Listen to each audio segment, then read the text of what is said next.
School কলেজের মাসুম বাচ্চারা নিজেদের জীবন দিয়ে রক্ত ঝরিয়ে আমাদের কাছকে মুক্ত করেছে, গোটা জাতিকে মুক্ত করেছে। ভাই মারা গেল আমেরিকাতে, একটা ভাই দীর্ঘদিন বাইরে আছে, আমি দীর্ঘদিন অসুস্থ অবস্থায়। ছাত্র জনতাকে অভিনন্দন জানাই, যারা বুকের তাজা রক্ত দিয়ে বাংলাদেশের দ্বিতীয়বার স্বাধীনতা এনেছে, প্রকৃত স্বাধীনতা এনেছে এবং একটি বিজয় দিবস, নতুন বিজয় দিবস আমাদের উপর। একসময় এভাবেই জুলাই বিপ্লবের প্রতি ভালোবাসা দেখিয়েছে বিএনপির নেতারা।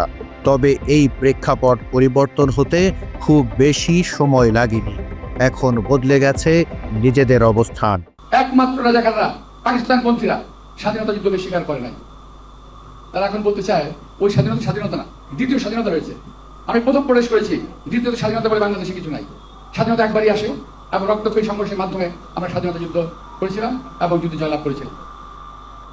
গণভোট বলে কিছু নাই, গণভোট বলে কোনো আলোচনার বিষয় নেই। এটা ওখানেও কোনো এজেন্ডা ছিল না, এখন গণভোটের কোনো এজেন্ডা নেই। এরপরে নতুনভাবে ঐক্যমত হওয়ার কিছু নাই। যেটা ঐক্যমত হওয়ার অতটুকু হচ্ছে চ্যাপ্টার ওখানে ক্লোজ হয়েছে। নীল কালার যে ফর্মটা আছে, এটা সংবিধান সংস্কার পরিষদ সদস্যদের শপথ ফর্ম।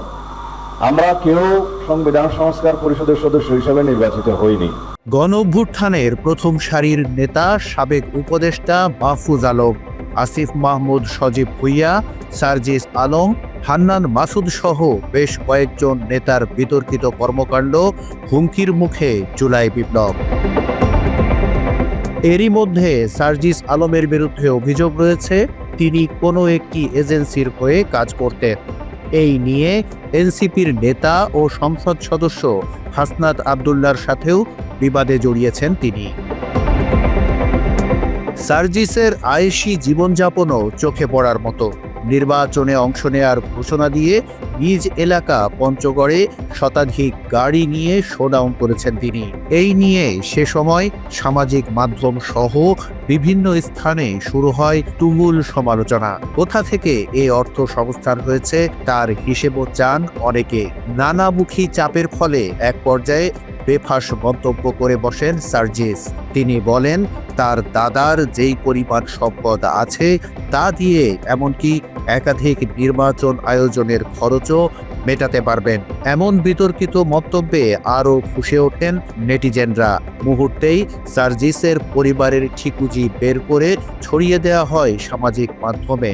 এতে করে তার প্রতি মানুষের আস্থা আরও কমতে থাকে। আবার ব্যক্তিগত জীবনে চলাফেরাতেও দেখা গেছে ব্যাপক পরিবর্তন। দামি আইফোন এবং গাড়ি ব্যবহার সহ আয়েশি জীবনযাপন করতে দেখা গেছে। এসব করতে গিয়ে তিনি ব্যাপক দুর্নীতিতে জড়িয়েছেন বলে অভিযোগ রয়েছে সার্জিসের বিরুদ্ধে। একইভাবে অভিযুক্ত সাবেক উপদেষ্টা আসিফ মাহমুদ, সজীব ভুইয়া ও মাহফুজ আলমও। তাদের বিরুদ্ধে দুর্নীতির অভিযোগের স্বাধীন তদন্তের দাবি জানিয়েছে যুব অধিকার পরিষদ। সংগঠনের সভাপতি মঞ্জুর মোর্শেদ মামুন বলেন, মাহফুজ আলমের পিএস ও এপিএস দীর্ঘদিন ধরেই ক্ষমতার অপব্যবহার করে অনিয়ম ও দুর্নীতির মাধ্যমে বিপুল সম্পদের মালিক হয়েছেন। এমনকি দুর্নীতি অনিয়মের সাথে জড়িত মাহফুজের ভাইও। সরকারি বিভিন্ন প্রকল্পে কমিশন বাণিজ্যের সাথে জড়িত মাহফুজের ভাই। তিনি ক্ষমতার অপব্যবহার করে রেড ক্রিসেন্ট সহ বিভিন্ন সরকারি প্রতিষ্ঠানে আওয়ামী লীগকে পুনর্বাসনের চেষ্টা করছেন। সব নাম পরিচয় সবকিছু সহ বলার পরেও ওই দুর্নীতিবাদ চেয়ারম্যানের পক্ষে অবস্থান নিয়েছে বর্তমান তথ্য উপদেষ্টা মাহফুজ আলমের ভাই মাহবুব আলম। এই মাহফুজ ভাইকে আমি নিজে বলেছিলাম যে ভাই, রেড ক্রিসেন্ট সোসাইটি একটা গুরুত্বপূর্ণ জায়গা, এখানে আপনি ভালো লোকজন দেন, এনসিপি লোকজন দিতে হবে এরকম না, এমন কাউকে দেন যে পলিসি মেকিং থেকে শুরু করে সব জায়গায় এই জায়গাটাকে, এই প্রতিষ্ঠানটাকে একটা সুন্দর জায়গায় নিয়ে যেতে পারবে। এবং মাহফুজ ভাই এরপরে বললেন যে আচ্ছা ঠিক আছে দেখতেছি। উনি দুনিয়ায় কোনো মানুষ খুঁজে পাইল না, উনি পাইল ওনার আপন বড় ভাই মাহবুব আলম, যে জুলাই গণ অভ্যুত্থানের সময় ছিল হচ্ছে অস্ট্রেলিয়া, দেশে ছিলই না। সে একেবারে অন্যায় ভাবে সেই জায়গায় ওই যে আওয়ামী চেয়ারম্যান তার পক্ষে অবস্থান নেয় এবং সে সেইখানে এইভাবে বলে যে মুনতাসিরকে এখন পিটাইয়া সরাইয়া দেন, আমি উপদেষ্টা মাহফুজের ভাই মাহবুব বলছি, আপনি তাকে সরাইয়া দেন, কোনো বিষয় হলে আমি দেখব। আমার তো মনে হয় যে ওই চেয়ারম্যানকে বিভিন্ন জায়গায় তারা নিয়োগ বাণিজ্য করে যে হাজার হাজার কোটি টাকা কামিয়েছে, হইতে পারে যে এই রেড ক্রিসেন্টের চেয়ারম্যানকে বসাতেও মাহবুব আলম বড় অঙ্কের লেনদেন করেছে। নাইলে সেখানে যারা ছিল তাদের সবাইকে বাদ দিয়ে সব প্রমাণ থাকার পরেও সে কেন দলের বিরুদ্ধে গিয়ে, সবকিছুর বিরুদ্ধে গিয়ে সে ওই দুর্নীতিবাজ আওয়ামী লীগের চেয়ারম্যানের পক্ষে অবস্থান নিয়ে। এমনকি একজন গণমাধ্যম কর্মীর চ্যানেল অনুমোদনের জন্য 200 কোটি টাকা চাঁদা দাবিরও অভিযোগ রয়েছে মাহফুজের বিরুদ্ধে। এই মাহফুজ ছেলেটা যে সে তথ্যমন্ত্রী হয়ে সে আমার কাছে পর্যন্ত আমি যখন বললাম, আমি কারোর কাছে যাইনি, কিন্তু আমি যখন বললাম আমার একটা চ্যানেল দরকার, সে বলছে আপনার 200 কোটি টাকার ইয়ে করতে হবে। আমি বলছি আমার তো 200 কোটি টাকা নাই রে ভাই, আমি তো সারা জীবন এই দেশের জন্য ফাইট করেছি, আমার তো এখনো পর্যন্ত ফাইট করে যাচ্ছে, আমার 2 কোটি টাকাও নাই, 200 কোটি টাকার দূরের কথা। তাহলে আপনি নানা বিতর্কিত কর্মকাণ্ডের জন্য ছাত্র সমাজও মাহফুজের ওপর ক্ষিপ্ত ছিল। তাই জগন্নাথ বিশ্ববিদ্যালয়ে লাগাতার আন্দোলন থামাতে গিয়ে বোতল হামলারও শিকার হয়েছেন মাহফুজ। অন্তর্বর্তী সরকারের উপদেষ্টার পদ থেকে পদত্যাগ করা মাহফুজ আলম ও আসিফ মাহমুদ সজীব ভুঁইয়ার বিরুদ্ধে দুর্নীতির অভিযোগ তুলে এর তদন্ত ও বিচারের দাবিতে ঢাকার সড়কে বিক্ষোভ মিছিল করেছে এনসিপি থেকে বহিষ্কৃত মুত্তাসির মামুন। শত কোটি টাকা দুর্নীতির অভিযোগে আসিফের সহকারী একান্ত সচিব এপিএস মোয়াজ্জেমকে অব্যাহতি দিতে বাধ্য হন আসিফ নিজেই। দুর্নীতির বিষয়টি আমলে নিয়ে দুদক তাকে জিজ্ঞাসাবাদও করেছে। তো আমি বললামই তো যে এগুলো সম্পূর্ণ ভিত্তিহীন। সো আমি যারা ইনভেস্টিগেশন করতেছে আমি তাদের উপর আস্থা রাখি, তারা ইনভেস্টিগেশন করলে সত্যতা বেরিয়ে আসবে আর কি। মাত্র 30% টাকায় জমির মালিক হয়ে নতুন বাংলাদেশের গড়ে তোলার স্বপ্ন দেখা বাংলা বসতি।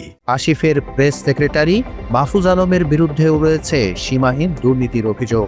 সচিবালয়ে টেন্ডারবাজি এবং কমিশন বাণিজ্যের একটি অডিও সামাজিক মাধ্যমে ভাইরাল হয়েছে। সেখানে রীতিমতো কমিশনের ভাগবাটোয়ারা নিয়ে দর কষাকষি চলছে। কনকারেন্ট কিছু কাজ চলতেছে ডিপিএইচের, যেগুলো আপনার 6% আমি করছি, ঠিক আছে?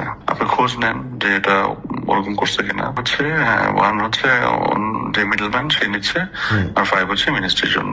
তো এগুলো তো ধরেন অ্যাডভাইজার বলতে সাইন করবেন, 50% দিয়ে দিবে, সিসিজিবি পাস হবে, 50% দিয়ে কথা বলবো না ভাই এগুলোতে প্লিজ। না এইসব কথাবার্তা ওরা না বোগাস কথাবার্তা বলে, বুঝছেন? যার যে নোয়া বন্ধ গেছে এরপরে আবার নেওয়ার পরে হলে আবার কেন ক্যান্সেল করবে? কনফার্মেশন দিবেন তারপরে নোয়া। বললাম না এখানে কিন্তু আর কোনো ওই মানে 2টা 1.5 2টা 1 এগুলো কিন্তু হবে না ভাই। 1.5 means 1.5, that's it. দুর্নীতির লাইসেন্স দিতে নিজের বাবাকেও ব্যবহার করেছেন আসিফ। স্থানীয় সরকার, পল্লী উন্নয়ন ও সমবায় মন্ত্রণালয়ের উপদেষ্টা থাকা অবস্থায় আসিফের বাবা বিন্দাল হোসেনের স্থানীয় সরকার প্রকৌশল অধিদপ্তরের একটি ঠিকাদারি লাইসেন্সের কপি সামাজিক মাধ্যমে ছড়িয়ে পড়ে। ছেলের প্রভাব খাটিয়ে অনৈতিক সুবিধা নিতেই একজন স্কুল মাস্টার ঠিকাদারি লাইসেন্স নিয়েছেন এমন অভিযোগও ওঠে। এজন্য ভুল স্বীকার করে ক্ষমাও চাইতে হয়েছে আসিফকে। এই মন্ত্রণালয়ে বেশ কিছু তদবির বাণিজ্যের সাথেও তার জড়িত থাকার অভিযোগ রয়েছে। বিদেশ যাত্রার সময় বিমানবন্দরে আসিফের ব্যাগ থেকে অস্ত্রের ম্যাগাজিন উদ্ধার নিয়েও কম জল খোলা হয়নি। বিমানের কেবিনে ব্যাগে ম্যাগাজিন বহন নিষিদ্ধ, তাই ধরা খাওয়ার পর ম্যাগাজিনটি ব্যাগ থেকে বের করে ব্যক্তিগত কর্মকর্তার হাতে তুলে দেন আসিফ। একের পর এক এসব অভিযোগের কারণে নিজ এলাকাতেও অবাঞ্ছিত ঘোষণা করা হয়েছে আসিফকে। কুমিল্লায় তার বিরুদ্ধে ঝাড়ু মিছিল করেছে নারী পুরুষ সহ হাজারো মানুষ। এত কিছুর পরও সবচেয়ে বড় বিপর্যয় নেমে আসে নিজেরা রাজনৈতিক দল খোলার পর। জাতীয় নাগরিক পার্টি এনসিপি নামে দল খোলার পর তারা একটি এজেন্ডা বাস্তবায়নকারী গ্রুপ হিসেবেও সমাজে পরিচিতি পায়। অভিযোগ আছে এই দল চালানোর নাম করে করা হচ্ছে চাঁদাবাজি। দেশের বড় বড় ব্যবসায়ী গোষ্ঠীর কাছ থেকেও চাঁদা নেয়ার অভিযোগ রয়েছে এনসিপির নেতাদের। গুলশানে আওয়ামী লীগের সাবেক এক সংসদ সদস্যের বাসায় চাঁদাবাজির ঘটনায়ও সাবেক উপদেষ্টা আসিফের নাম চলে আসে। ওই ঘটনায় অভিযুক্ত অপুকে চিনলেও সম্পৃক্ততা অস্বীকার করেন আসিফ। এই নিয়ে শুরু হয় নানা সমালোচনা। আমি মাঝে মধ্যে বেশিরভাগ সময় যাই 300 ফিটের নীলা মার্কেট বলে একটা জায়গা আছে, আপনার জানেন, ওখানে হাঁসের মাংস খুব ভালো পাওয়া যায়।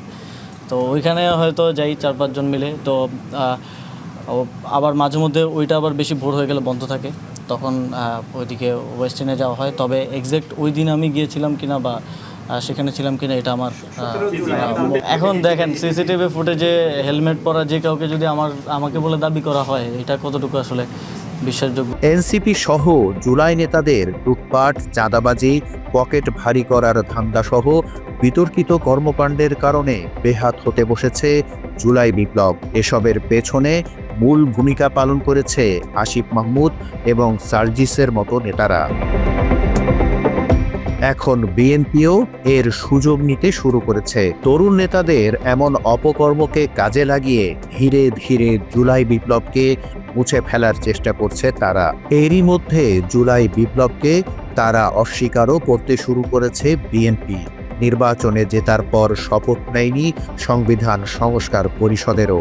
ফলে জুলাই সনদ সহ গণঅভ্যুত্থানের ভবিষ্যৎ নিয়ে দেখা দিয়েছে শঙ্কা। Text report, Bangla addition.